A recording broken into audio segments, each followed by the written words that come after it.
Nah, buat kalian yang belum tahu kalau saya itu sudah menjalani cuci darah kurang lebih hampir 9 tahun.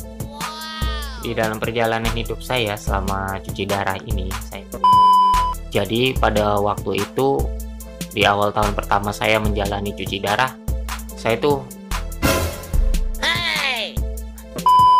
untuk sampai sekarang ini perjuangan saya itu masih terus berjalan. Dan untuk sampai sekarang ini pun saya sudah banyak melewati jalan yang berliku.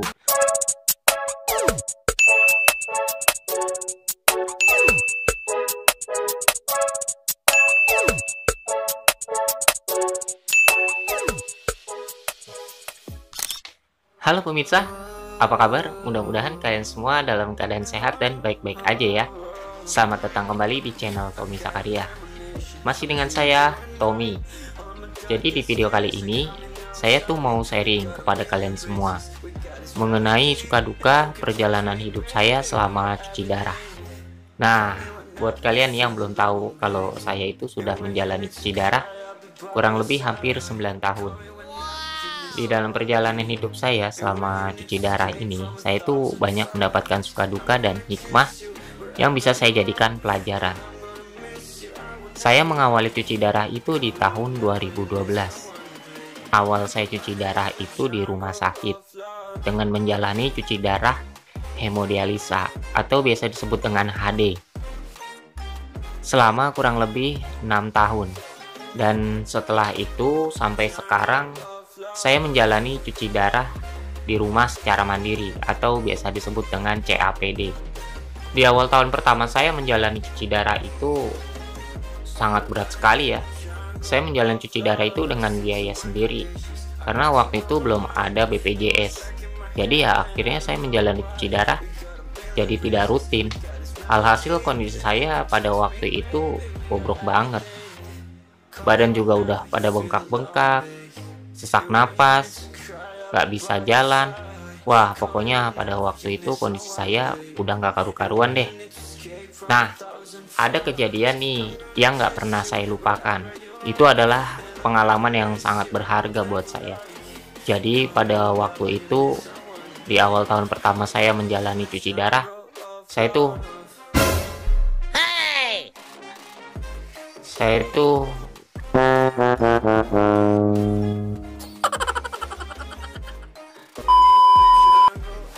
pernah mengalami kondisi kritis dan sempat kelewat atau jantung tuh sudah tidak berdenyut lagi lah. Tapi alhamdulillah saya masih dikasih kesempatan untuk kembali hidup, dan itu terjadi 2 kali sekaligus.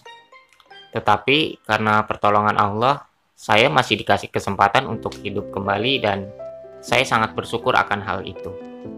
Nah, setelah kejadian itu kondisi saya semakin membaik. Yang tadinya sering ngedrop jadi jarang ngedrop. Saya juga udah bisa jalan lagi. Tadinya tuh saya nggak bisa jalan. Saya harus memakai kursi roda kalau mau HD atau cuci darah.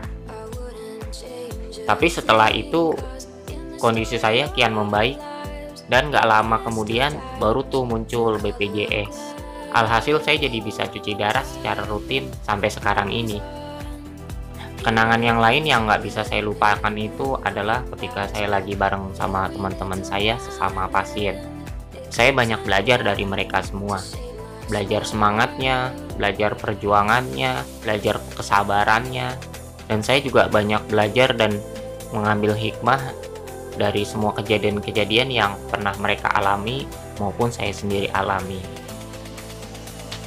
Jadi banyak suka duka yang udah saya lewatin untuk sampai sekarang ini. Dan itu menjadi pelajaran kehidupan yang sangat berharga buat saya. Untuk sampai sekarang ini, perjuangan saya itu masih terus berjalan. Dan untuk sampai sekarang ini pun saya sudah banyak melewati jalan yang berliku. Perjuangan saya pun sampai sekarang masih terus berjalan. Pada awalnya sih saya sempat putus asa, tapi malah jadi ngedrop. Kondisi saya malah semakin memburuk. Tapi saya melihat teman-teman saya sesama pasien, mereka tuh nggak ada putus asanya, mereka tuh tetap semangat, terus mereka tuh sabar, mereka tuh terus tetap berjuang. Jadi saya belajar dari mereka, akhirnya saya mulai bangkit lagi dan saya mulai semangat lagi. Saya perjuangkan lagi kesehatan saya untuk memulihkan kondisi saya.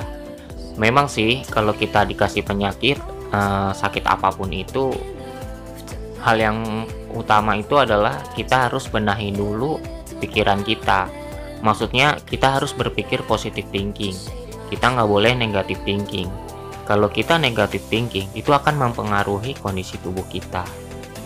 Malah kondisi tubuh kita malah semakin memburuk. Makanya kita harus positive thinking. Itu adalah salah satunya untuk memulihkan kesehatan kita lagi. Nih buat kalian nih yang mungkin sekarang lagi kena musibah sakit ya, sakit apapun itu, kalian harus positive thinking. Jangan sampai negative thinking, karena itu bisa mempengaruhi kondisi kesehatan kalian sendiri. Makanya kalian harus tetap semangat, kalian harus berjuang untuk menjaga kesehatan kalian sendiri. Nah, kira-kira seperti itu sih suka duka perjalanan hidup saya selama cuci darah. Kalau kalian punya pengalaman suka duka perjalanan kalian yang mungkin menurut kalian sangat berharga selama kalian sakit, kalian boleh juga kok share di bawah di kolom komentar. Ya mungkin segitu aja dulu sharing-sharing dari saya di video kali ini. Mudah-mudahan bisa menambah ilmu atau inspirasi untuk kalian semua. Dan jika kalian suka video ini, kalian bisa like, share video ini jika video ini memang menginspirasi, bermanfaat. Terus kalau kalian ada yang belum subscribe, silahkan subscribe terlebih dahulu agar kalian tidak ketinggalan informasi yang menarik dari saya. Dan jangan lupa juga tekan juga tombol loncengnya agar kalian selalu mendapatkan notifikasi terbaru dari video-video saya. Oke, sampai jumpa di video berikutnya. Sekian dan terima kasih.